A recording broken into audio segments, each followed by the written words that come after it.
It's about a promise whispered in the chaos of war, carried across continents, only to be challenged in the very place designed for passage, an airport.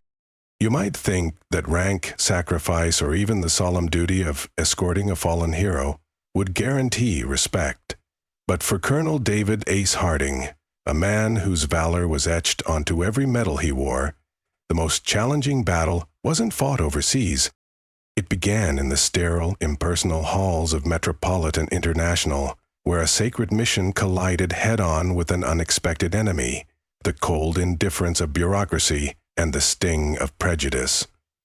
Prepare yourself, because this isn't just a tale of a single flight. It's a raw, unflinching look at resilience, the power of a promise, and how the world responds when a hero, simply trying to do his duty, is forced to fight for his basic dignity. Colonel David Ace Harding stood at the curb of Metropolitan International, a sprawling monument to transit and fleeting goodbyes. The cacophony of the airport, taxis hissing, luggage wheels scraping, impatient voices, washed over him, yet he heard none of it. His olive green dress uniform, meticulously pressed, bore the weight of a dozen stories, each medal a testament to battles fought, lives saved, and sacrifices endured. But today those medals felt almost trivial compared to the quiet ache in his chest. His gaze, usually sharp and commanding, softened as it fell to the worn leather document holder in his hand. Inside lay the papers for Sergeant Bulldog Jensen. Bulldog. The name alone brought a ghost of a smile to Ace's lips, followed by a familiar sting. Jensen wasn't just another soldier. He was a white kid from rural Montana, all grit and dry humor, who'd somehow become Ace's closest friend in the hellfire of the desert. They were an unlikely pair, the polished urban strategist and the rough, surround-the-hedges sharpshooter. They'd shared lukewarm coffee under a million stars, traded stories that made the weight of war a little lighter, and leaned on each other when the world felt like it was tearing apart. A desperate, impossible situation, Bulldog moving like a phantom, covering Ace's flank. A flash, an explosion, and Bulldog crumpled. Ace scrambling, adrenaline burning. Bulldog's eyes, wide and fading, finding Ace's. "Ace," he'd rasped, his voice barely a whisper. "If anything at all happens, get me home. Promise me." Ace's hand, slick with Bulldog's blood, gripped his friend's. "I promise you, Bulldog. I swear." That promise. It was the only thing that mattered. Nothing, absolutely nothing, was going to stop Ace from fulfilling it. He adjusted the brim of his cap, his polished black shoes clicking a rhythmic, determined beat on the sterile pavement as he walked towards the terminal entrance. The midday sun glinted off his medals, but instead of the pride they usually evoked, he felt only the immense, quiet weight of loss and an unwavering resolve. Inside, the airport hummed with a different kind of energy. Screens flashed departure times. The mingled scents of coffee and jet fuel hung in the air. People bustled, lost in their own little worlds, their faces a blur of anticipation or exhaustion. Ace's uniform turned a few heads, as it always did, but no one stopped. No salutes, no words of gratitude. That didn't surprise him. He wasn't looking for fanfare. He was looking for a flight. He approached the check-in counter, where a young woman with a tight bun and a smile that seemed glued in place greeted him. Let's call her Brenda. She looked like she'd perfected the art of polite detachment. "Ticket and ID, please," she chirped, without really meeting his gaze. Ace handed over his military ID and the sealed documents. "I'm here to transport a military casket," he stated, his voice low, steady, carrying the quiet authority of his rank. "Sergeant Mark Jensen, everything's arranged." Brenda's practiced smile wavered. Her eyes, which had been blank, suddenly flickered up, meeting his. There was a pause, a beat too long. A subtle shift. Suspicion. Guardedness. A flicker of something else. Something less professional, more primal. "You're the officer in charge?" she asked, as if the very idea surprised her. Her eyebrows arched just slightly, almost imperceptibly. "Yes, I am," Ace replied, keeping his tone even.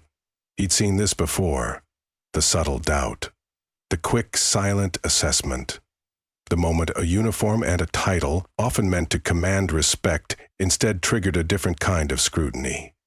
He was a black man in a position of command, escorting a fallen soldier. For some, that seemed to be an equation that just didn't compute. Brenda's forced smile faded completely, replaced by a slight frown. She leaned toward her colleague, a gruff-looking man with a thinning ponytail named Gary, whispering something Ace couldn't quite make out. But the tone... oh, the tone was unmistakable. It hung in the air like a cold front moving in. Suspicion. And then a quick shared glance towards Ace, before Gary picked up the phone, muttering into the receiver. A cold knot tightened in Ace's stomach. He knew that look. He'd seen it enough times in his life to recognize it instantly. He could tell when someone was fishing for trouble, when a routine check was about to become anything but. Standing tall, hands clasped behind his back, he waited, focused. On Bulldog, on that promise. Minutes stretched. Passengers flowed around him, oblivious to the tension brewing at the counter. Eventually, Gary hung up, his expression flat, almost challenging. He approached Ace with an air of assumed authority, looking him up and down. "Colonel Harding, is it?" Gary asked, glancing at the papers in Ace's hand as if expecting them to vanish. "We just need to do a routine verification." He paused, a smirk playing at the corner of his lips. "And I'm going to need to see that ID again, Colonel." The emphasis on his rank was heavy, mocking. Ace clenched his jaw, holding back the frustration that threatened to boil over. "Everything is in order. All the paperwork is there. I need to board the flight as soon as possible. Sergeant Jensen's family is waiting." Gary's flat expression remained. "Just a precaution, Colonel. Standard procedure." He took Ace's ID with deliberate slowness, inspecting it as though it were counterfeit. Every second felt like a quiet slap to Ace's dignity. After an uncomfortably long pause, Gary handed the ID back with a shrug. "Looks fine, but I need to call security. Just another precaution, airport policy." Ace's heart sank. Security? For what? This wasn't about policy, it was about control, about reminding him where they thought he stood in the hierarchy. Despite his rank, his medals, his solemn mission, they saw only one thing: a black man with a claim they found hard to believe. The air in the terminal seemed to thicken around him, charged with an unspoken tension. He knew where this was going. He just hoped they understood the weight of the promise he carried. Less than 10 minutes later, 2 security officers arrived, their body language stiff and unfriendly. One, a stocky man with a shaved head and eyes that held no warmth, was Officer Miller. The other, a wiry younger officer who looked eager to prove something, was Officer Jenkins. Miller immediately took control. "What's the issue here?" he barked, glancing from Gary to Ace, a challenge in his gaze. Gary gestured vaguely towards Ace. "This gentleman is claiming to be a colonel, escorting a military casket. We just need to verify his credentials." Miller's gaze locked onto Ace, arms crossed over his chest. "Colonel? Huh?" he drawled, the word heavy with skepticism. "I'll need to see your papers." Ace extended the documents again, his hand steady despite the slow burn building in his gut. "All the necessary paperwork is here. This is a transport of military honor." Miller flipped through the papers, his expression unreadable, then looked up. "Looks official," he conceded. but the concession felt more like a prelude to something else. "But we're going to need to take you to secondary screening." "Secondary screening?" Ace repeated the words, disbelief lacing his tone. He had everything in order. "It's just protocol, sir," Jenkins chimed in, a subtle sneer playing on his lips. Ace knew better. This wasn't about protocol. This was about control, about reminding him where they thought he stood in the hierarchy. Swallowing his pride, he simply nodded. "Fine." They led him through the bustling terminal, past curious passengers and murmuring staff, to a small, nondescript room tucked away from public view. The air in there smelled stale, tinged with the harsh scent of cleaning chemicals.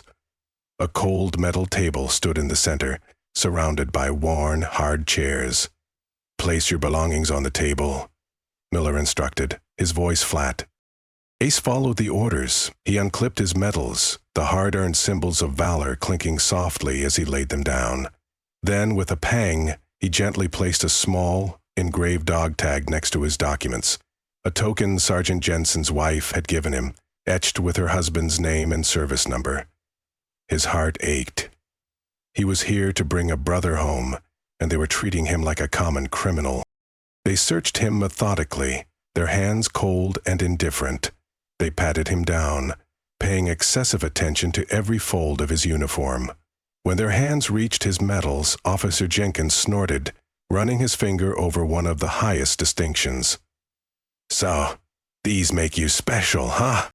Ace didn't respond.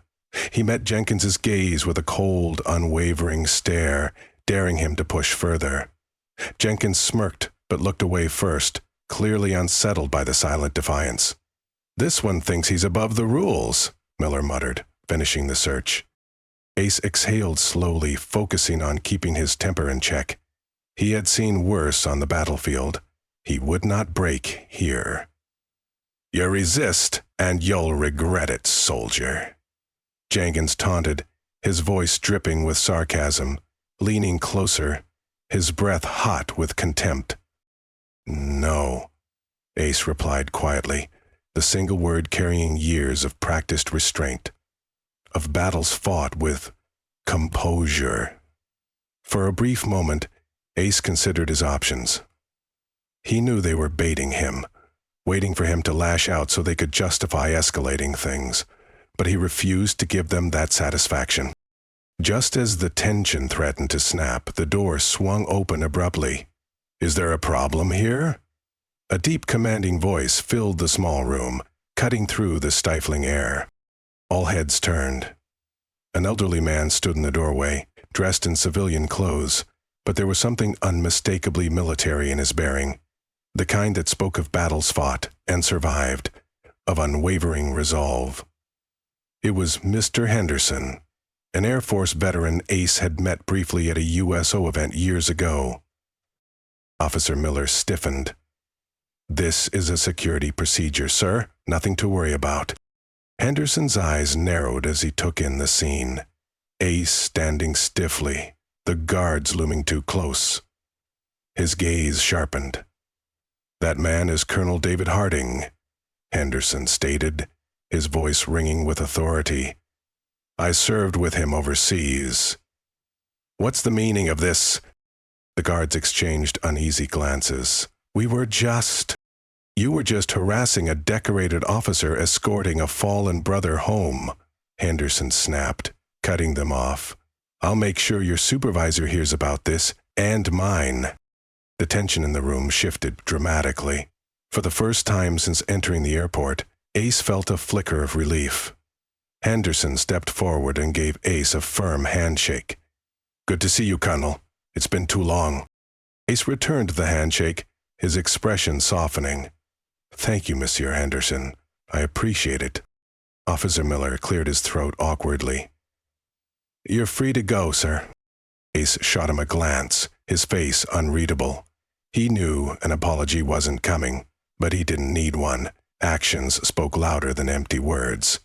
Henderson gestured toward the door. "Come on, Colonel. Let's get out of here." As Ace left the room, he glanced back briefly at the guards, who stood frozen, realizing they had misjudged the wrong man.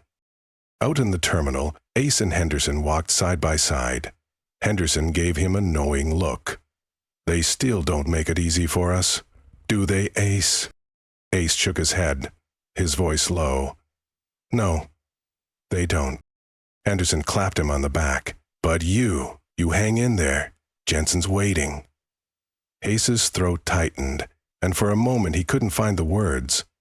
He gave Henderson a grateful nod, then continued toward his gate. The journey was far from over, but at least now Ace had made it through one more obstacle. As he approached the departure area, he caught a glimpse of the flight board.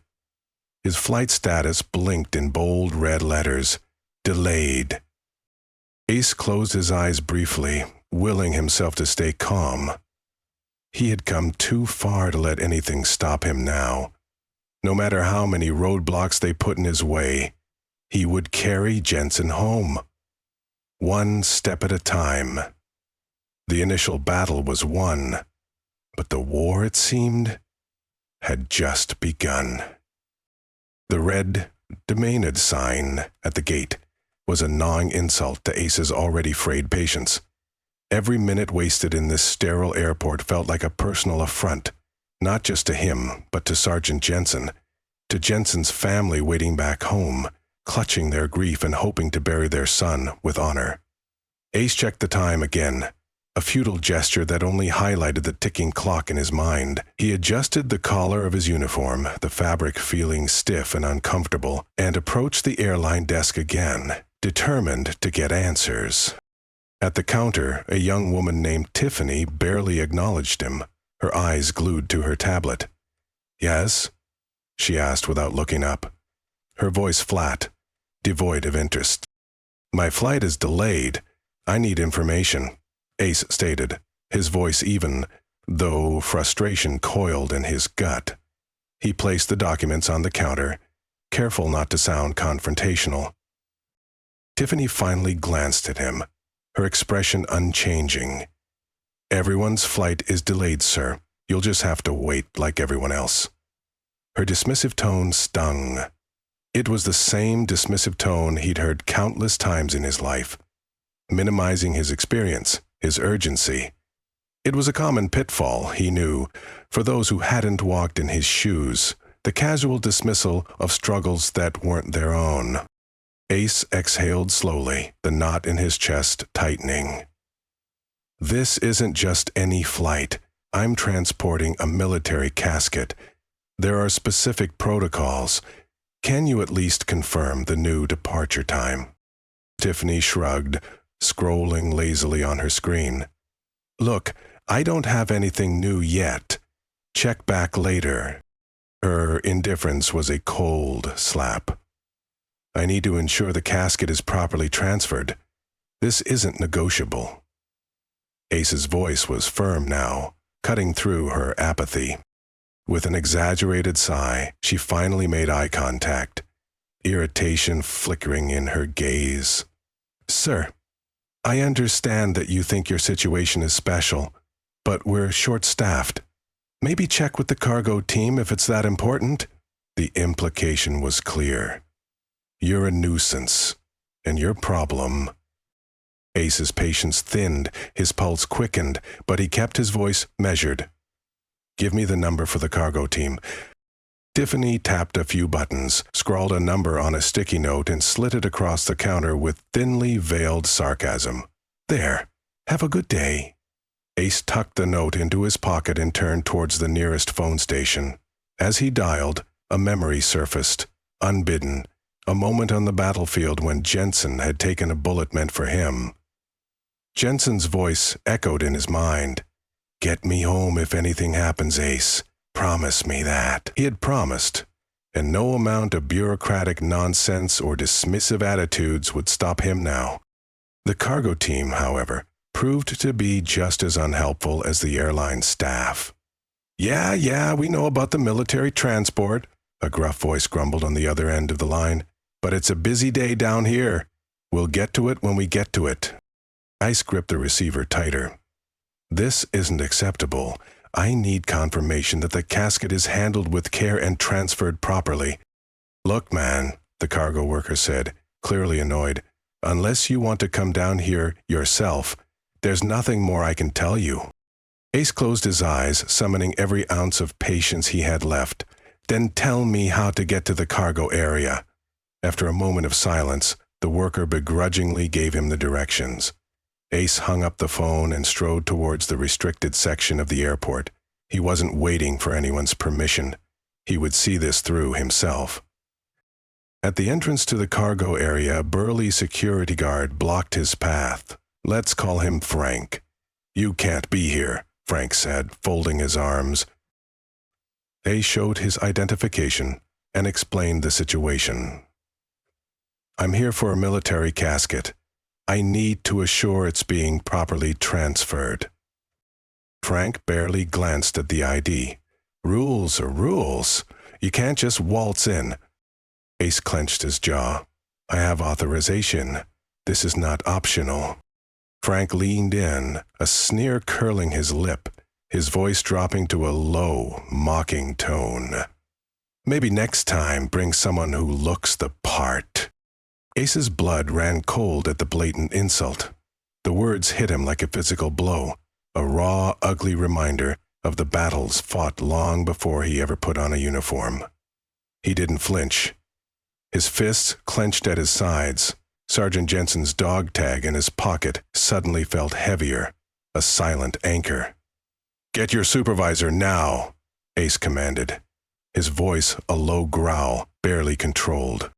Frank gave him a long, hard look, clearly debating whether to escalate the situation further. After a tense pause, he muttered under his breath and made a call on his radio.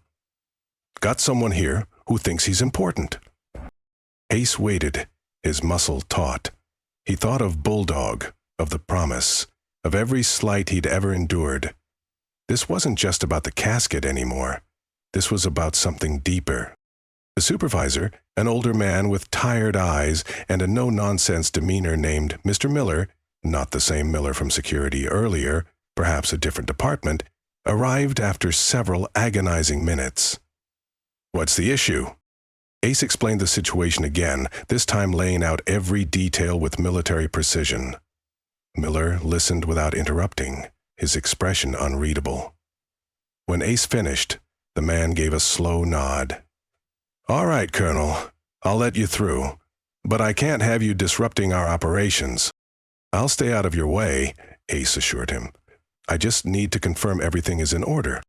Miller unlocked the gate, and Ace stepped into the bustling cargo area.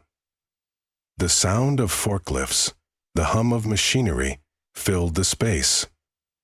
Then his eyes locked onto it, Jensen's casket, draped reverently in an American flag resting on a steel platform.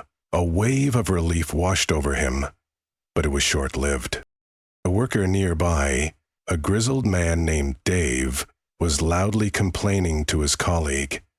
"Can't believe we have to haul this thing around like it's something special. Just another piece of cargo if you ask me."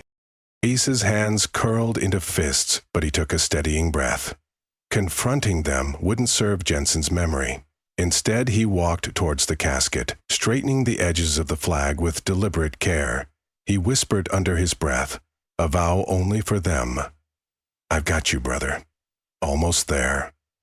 The moment felt sacred, a silent testament to a promise kept, even in the midst of profound disrespect. But it was interrupted by the sharp voice of another employee. "Hey, you can't touch that!" Ace turned, meeting the man's gaze without fear. "I'm Colonel David Harding. This is my mission. Do you have a problem with that?" The man opened his mouth to argue, but closed it again when he saw the fire in Ace's eyes. He muttered something under his breath and walked away, leaving Ace alone with the casket once more. With the cargo properly secured and the necessary forms double-checked, Ace made his way back to the terminal. His phone buzzed as he reached the gate, a message from the airline informing him that the flight was further delayed. He exhaled through his nose, frustration bubbling to the surface as he sat down. The weight of the day pressed heavily on his shoulders. The obstacles were piling up, one after another, testing his patience and resolve. But he reminded himself that this wasn't just about the journey. It was about the promise he made.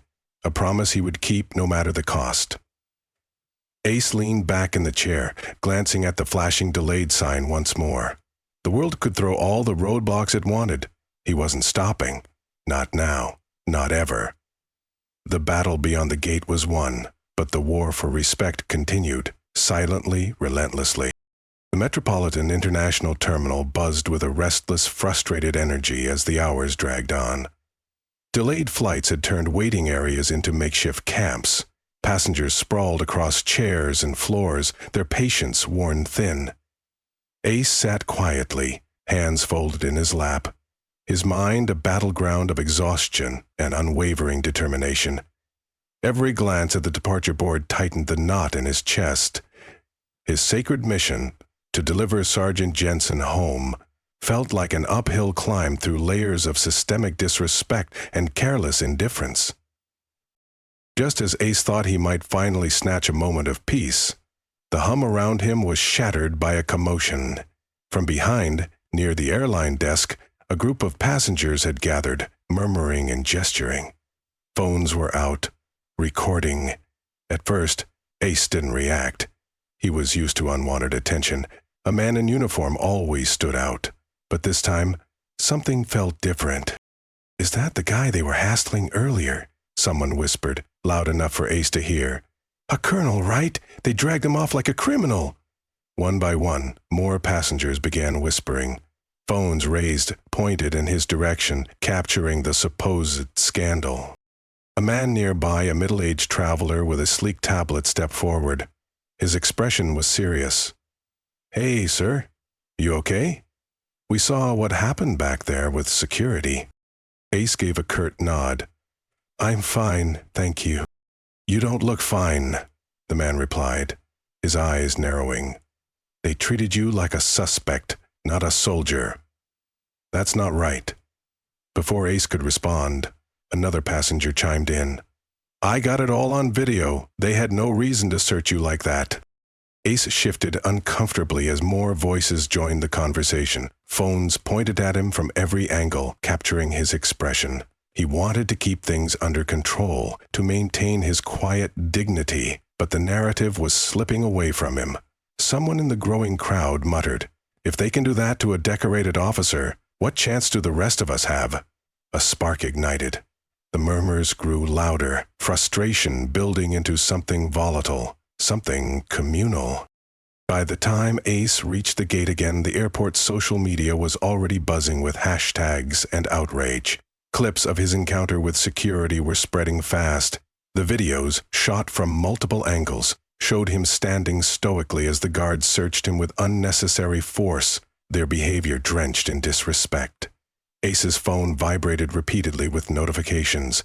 Messages poured in from strangers expressing their disgust at how he had been treated. The situation was spiraling, and Ace knew it would only be a matter of time before journalists arrived. He wasn't wrong. Within the hour, a small group of reporters appeared, armed with cameras and microphones. They swarmed him as he waited, their questions sharp and relentless. "Colonel Harding, can you comment on the treatment you received from airport security? Do you believe this incident reflects a larger issue of discrimination against black servicemen? What message do you think this sends to other military personnel of color?" Ace kept his expression neutral, though his pulse raced. He knew the power of words, especially when they left his mouth. Any statement now could become fuel for the fire, twisting his personal mission into a political circus. "I have no comment," he said calmly, folding his arms. "Colonel, please," a reporter pressed, shoving a microphone closer to his face. "The public wants to know. What do you have to say about this?" Ace exhaled slowly, fighting the urge to engage. "No comment," he repeated, but the reporters didn't back down. Another journalist, a woman with a determined expression, asked, "How do you feel knowing the airport staff treated you this way while you were on a mission to transport your friend's remains?" That question cut deep. The emotions Ace had kept bottled up for hours threatened to spill over. Sergeant Jensen, his promise, the disrespect to his fallen brother. But he clenched his jaw. refusing to let them see it. "No comment," he said, one last time, his voice steady but cold. While Ace tried to distance himself from the media circus, the situation continued to unfold online. The clips of his mistreatment went viral, with hashtags like "Respect Our Heroes" and "Justice for Colonel Harding" trending within hours. Thousands of comments flooded social media, denouncing the airport's behavior and calling for accountability. Then, the twist that nobody, especially not the airport, saw coming, protests began to form outside the airport. As news of the incident spread, crowds of people holding signs that read, "Honor all soldiers" and "Equal treatment now," gathered at the terminal entrance. The protest grew quickly, fueled by outrage over both the racial profiling and the disrespect toward a war hero. The chant "Respect Our Soldiers" echoed through the airport walls, rattling the very structure of the institution that had wronged Ace. Inside, airline staff and security grew visibly nervous. Management scrambled to contain the situation, but the crowd outside only grew louder, the pressure mounting. One of the reporters at the gate, sensing an opportunity, followed Ace persistently. "Colonel, do you think the protest outside is justified? Do you believe this incident reflects systemic racism?" Ace gave the journalist a sidelong glance. He knew the power of words, especially when they left his mouth. Any statement could become fuel for the fire. "I'm just here to bring my friend home," Ace said quietly. "That's all." His answer was simple, but the look in his eyes told a deeper story. A story of frustration, injustice, and unwavering resolve. Meanwhile, airport executives held an emergency meeting behind closed doors, desperately trying to find a way to manage the fallout. Passengers were restless, flights delayed further, and the protesters outside showed no signs of leaving. A growing sense of panic spread among the staff as videos continued circulating online, tarnishing the airport's reputation with every retweet. Management finally decided to release a generic public statement. "We are reviewing the events involving Colonel Harding and will ensure that all military personnel are treated with the utmost respect." But it was too little, too late. The public wasn't satisfied with empty words. They demanded real accountability. Back at the gate, Ace sat in silence, watching the chaos around him unfold. The world had turned his personal mission into a public spectacle, yet all he wanted was to get Sergeant Jensen home. As reporters hovered nearby, waiting for more sound bites, Ace leaned back in his chair, exhausted but unyielding. The fight wasn't over, but he was prepared to see it through, no matter how long it took, no matter how many obstacles were thrown in his path. He would carry Jensen home with dignity, with honor, and with the unwavering determination of a soldier who never backed down. The tide was turning, not just for him, but for a principle far greater than one man. The crowd outside the airport grew louder, their chants resonating through the terminal walls. Passengers pressed their faces against the windows to watch the swelling protest, the demand for justice echoing through signs, voices, and online posts. Colonel David Ace Harding was no longer just a victim of discrimination. He had become a symbol of a deeper, festering issue. Yet, despite the noise, Ace sat in silence near the gate, determined to stay focused on his mission. His calm exterior masked the storm brewing inside him. Then, just as things seemed to spiral beyond control, a ripple of change began to take shape. Ace's phone buzzed. He checked the screen. An incoming call from someone unexpected. "Colonel Harding," the voice on the other end was deep, authoritative. "This is General Peterson. I heard about the situation at the airport." Ace sat up straighter. General Peterson was a high-ranking officer, known for his no-nonsense leadership and fierce loyalty to his men. Ace had served under him briefly during a joint operation years ago. "General," Ace said. "Yes, sir. It's been complicated." "I can imagine," Peterson replied grimly. "We're not going to let this slide. I'm pulling some strings. Give me a little time." Minutes after the call ended, the airport staff began scrambling. Word had come down from high places, and now the tone toward Ace shifted entirely. Airline representatives approached him, offering apologies that felt hollow. "Colonel Harding," one of the attendants stammered nervously, "we deeply regret the inconvenience. Please allow us to upgrade your flight and offer you complimentary access to our VIP lounge." Ace met the man's gaze, his expression unreadable. "I don't need an upgrade. I need my flight and the casket to depart on time." The attendant hesitated, clearly caught off guard by Ace's refusal. "Of course, sir. We're doing everything we can to expedite the process." Ace gave a curt nod. He wasn't here for apologies or upgrades. He was here to honor a promise. As the airport management scrambled to mitigate the damage, more allies began to emerge. One of them was Alter Colonel Maria Rodriguez, a senior officer from Ace's old unit. Rodriguez was a sharp, commanding presence, known for getting things done. Though she had retired from active service, Rodriguez still carried immense respect and wielded significant influence. When Rodriguez arrived at the airport, it was like a shift in the atmosphere. She strode toward Ace with purpose, her sharp eyes taking in everything at a glance. "Ace," Rodriguez said, clapping him on the shoulder. "Heard they were giving you trouble." Ace gave a faint smile. "It's been a day."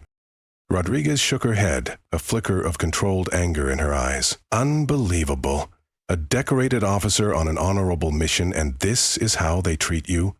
She turned toward the airline staff lingering nearby. "You'll regret every second of this when we're done." The staff backed away nervously under Rodriguez's stern gaze. She then pulled out her phone and began making calls, rallying other officers and officials to apply pressure on the airport management. Meanwhile, Ace received a text message from General Peterson. "I've contacted the airline CEO. They're fast-tracking your flight. Hang tight. We've got your 6. Though Ace appreciated the support, he knew that his focus had to remain steady. He wouldn't rest until Jensen was home. A few minutes later, another unexpected figure approached Ace. It was the airport director, Mr. Hayes, his face pale with nerves. "Colonel Harding," Hayes began with a forced smile, "we want to sincerely apologize for the treatment you've endured. This is not how we conduct business, and we deeply regret any offense caused." Ace's gaze remained steady, his silence heavy with meaning. Hayes shifted uncomfortably under the weight of it. "We've arranged for everything," Hayes continued. "The flight is ready for priority boarding, and the casket will be handled with the utmost care. We'd like to offer you our deepest apologies and hope you'll accept our gesture of goodwill." Ace gave a slow nod. "All I want is to get my friend home," he said quietly. "That's it." Ace exhaled, relieved that Ace wasn't escalating the confrontation. "Of course, Colonel. The flight crew is standing by and will ensure everything goes smoothly from here." As Ace stood, Rodriguez gave him a knowing look. "They're scrambling now, but you made your point. You've got people watching your back." Ace gave a faint smile. "I didn't ask for all this." "I know," Rodriguez said, "but sometimes the right battles find you." Ace nodded. He had learned long ago that not every fight was fought on the battlefield. Some battles came when you least expected them, and victory was measured not by medals, but by honor. As they made their way to the gate, Ace caught sight of the protesters outside through the large airport windows. People held signs, chanted slogans, and demanded accountability. For a brief moment, Ace felt a flicker of something bittersweet, gratitude for their support, but sadness that this battle even needed to be fought. He turned toward the gate agent, who offered a nervous smile. "The flight is ready when you are, Colonel." Ace nodded once. "Let's get moving."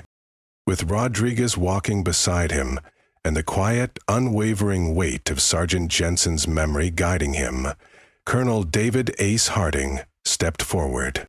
One step closer to home. One step closer to honoring a promise. The plane touched down hours later, Far from the chaotic terminal, Ace personally oversaw the respectful transfer of Sergeant Jensen's remains. Dignity, hard won, was finally restored. Ace brought his brother home, but the fight he fought, the fight for respect, for recognition, for simply being seen as human, that fight continues day after day, in airports, in workplaces, in every corner of our lives. His story is a powerful reminder.